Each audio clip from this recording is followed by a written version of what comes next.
Imagine being in the middle of a war with no weapon, without firing a single bullet, and still becoming a national hero. Like Desmond Doss. The one from the movie Hacksaw Ridge. Exactly. Desmond Doss was a young Adventist who decided to serve as a combat medic during World War II without touching a gun. Many teased him, they humiliated him, they called him coward, but he didn't give in. He kept the Sabbath, used no gun, and still went to the front lines. In the bloody Battle of Okinawa in April 1945, he saved more than 75 wounded soldiers, one by one, against the enemy's shots, dragging them with his bare hands while praying, "Lord, help me to save one more." He even saved those who once were making fun of him, and they eventually honored him. Desmond Doss received the Medal of Honor from the American Congress without firing a single bullet. Where did his success come from? His success came not from strength, but rather from obedience and faith. This quarter, we will study a book that also speaks of battles, conquests, and victories won with no human weapons, but the weapons of faith. The book of Joshua starts with God's words telling a man, "Be strong and of good courage. This book of the law shall not depart from your mouth, but you shall meditate in it day and night, that you may observe to do according to all that is written in it. For then you will make your way prosperous, and then you will have good success." Joshua did so, and that was his recipe for success. Sabbath School Like presents the series Lessons of Faith from Joshua. Lesson 1. Recipe for Success. Have you ever wondered what success is? For many, success is achieving money, fame, power, followers on social media, a house with a pool, or buying the latest iPhone without selling a kidney. But in the light of the Bible, success is conquering all God's promises for your life and the conquest of the promised land especially.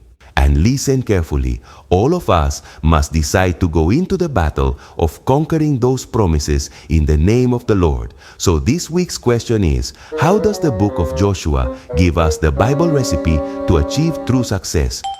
First, the key to success. In the first verse, that means at the very beginning of the book of Joshua, the names of two of the greatest men of Bible history are mentioned. The first is the great Moses. And then Joshua son of Nun is mentioned. Exactly. But if you look closely, the name of the real protagonist appears twice between these two names. It came to pass after the death of Moses, the servant of the Lord, that the Lord spoke to Joshua, the son of Nun, Moses' assistant. Do you notice that verse shows the transition between two great leaders? Moses dies and Joshua is called to take his place.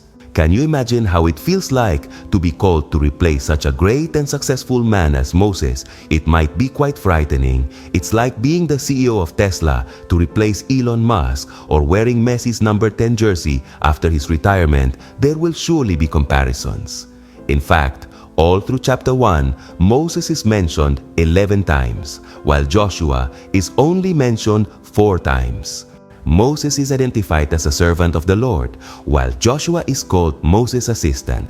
But the Lord doesn't tell him, "Do as best as you can." God called him and gave him the key to success. "As I was with Moses, so I will be with you. I will not leave you nor forsake you." Listen carefully.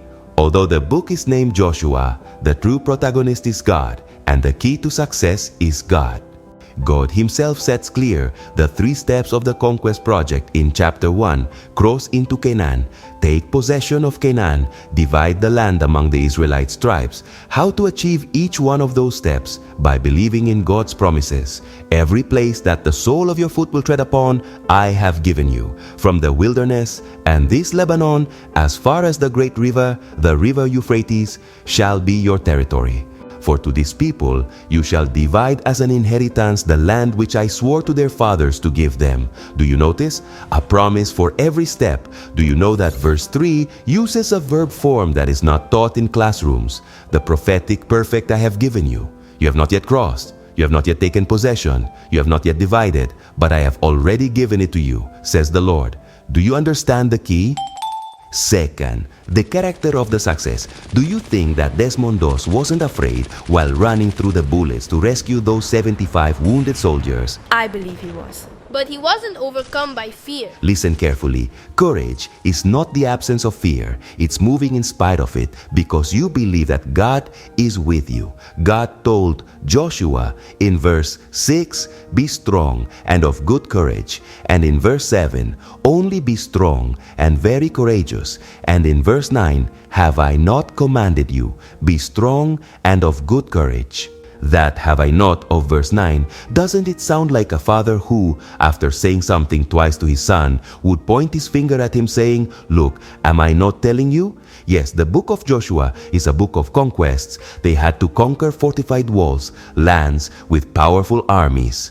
But the very first thing that Joshua had to acquire was the character of a true leader.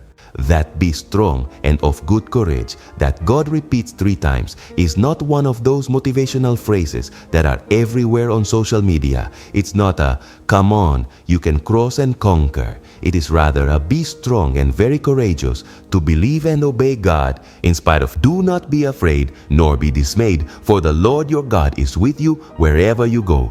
Do you notice?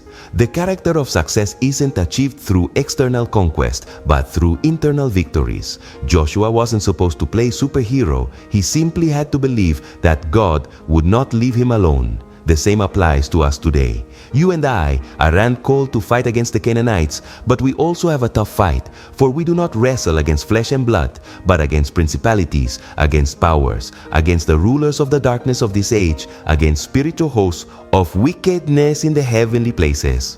Therefore, take up the whole armor of God, that you may be able to withstand in the evil day, and having done all, to stand. And what armor is it? The belt of truth, the breastplate of righteousness, the sandals of the gospel of peace, the shield of faith, the helmet of salvation, and the sword of the Spirit, which is the word of God. Internal victories that develop the character of a true leader. And third, the path to success. The key to success is already clear to us. God. And the character for success. Courage to believe. But there is one thing missing. How to walk on this path. God clearly told Joshua, "Only be strong and very courageous, that you may observe to do according to all the law which Moses my servant commanded you. Do not turn from it to the right hand or to the left, that you may prosper wherever you go." Do you notice? Do not turn from it to the right hand or to the left. Do not take shortcuts. Do not come up with your own way. Follow the divine GPS, God's word. If the GPS tells you to go right, trust it. If you turn left, thinking you know better, and you come to a collision or a dead end or a parade of sloths, don't say you have not been warned. Then God concludes with verse 8, one of the most powerful of the entire Old Testament. "This book of the law shall not depart from your mouth, but you shall meditate in it day and night, that you may observe to do according to all that is written in it. For then you will make your way prosperous, and then you will have good success." You will have good success is the Hebrew verb sakal, that can be also translated as to prosper or be successful. But be careful. God did not tell Joshua that the path will be easy. He promises that if he follows his word, then his path will be prosperous, and he will have good success, not because there are no obstacles, but because he will be walking on God's path. Today, the path to success is still the same. Follow the arrows of the Bible, the GPS of faith, and you will be successful in all things.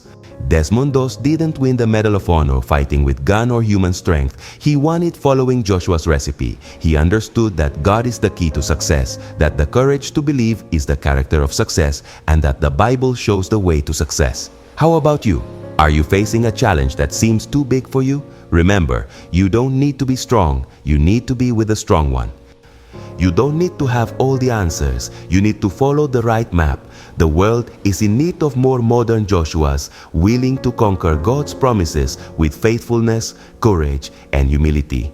People like Paul who can say, "I can do all things through Christ who strengthens me." That is true success.